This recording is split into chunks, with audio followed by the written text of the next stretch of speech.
Commercial படங்களுக்கான awards எப்படி திடீர்னு எப்படி கமர்ஷியல் படங்களுக்கு நேஷனல் அவார்டு கிடைக்குதுங்கிற ஒரு டவுட் வந்து மக்களுக்கு இருக்கு. இதுக்கான பதில் என்ன சார்? இல்லை நேஷனல் அவார்டு வந்து முந்தி இப்போ நீங்கள் சொல்றதெல்லாம் வந்து ஒரு 2 decades பிஃபோர். ஓகே.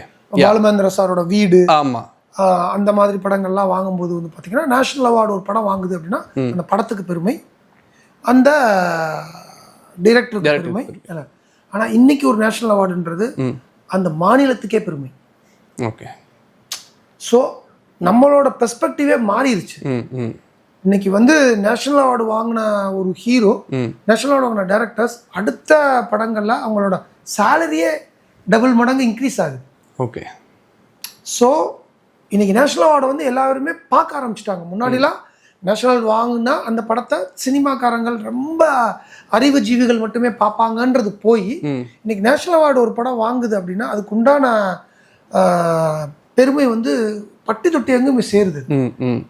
ஸோ அதனாலயே இன்னைக்கு நேஷனல் அவார்டு கொடுக்குற ஜட்ஜஸே வந்து எல்லாருமே என்னன்னா மக்களால் அங்கீகரிக்கப்பட்ட படம். ஓகே. நேஷனல் அவார்டுன்றதும் அதுதானே, மக்களால் அங்கீகரிக்கப்பட்ட படத்துக்கே ஒரு அவார்டு போலேன்னா அப்புறம் என்ன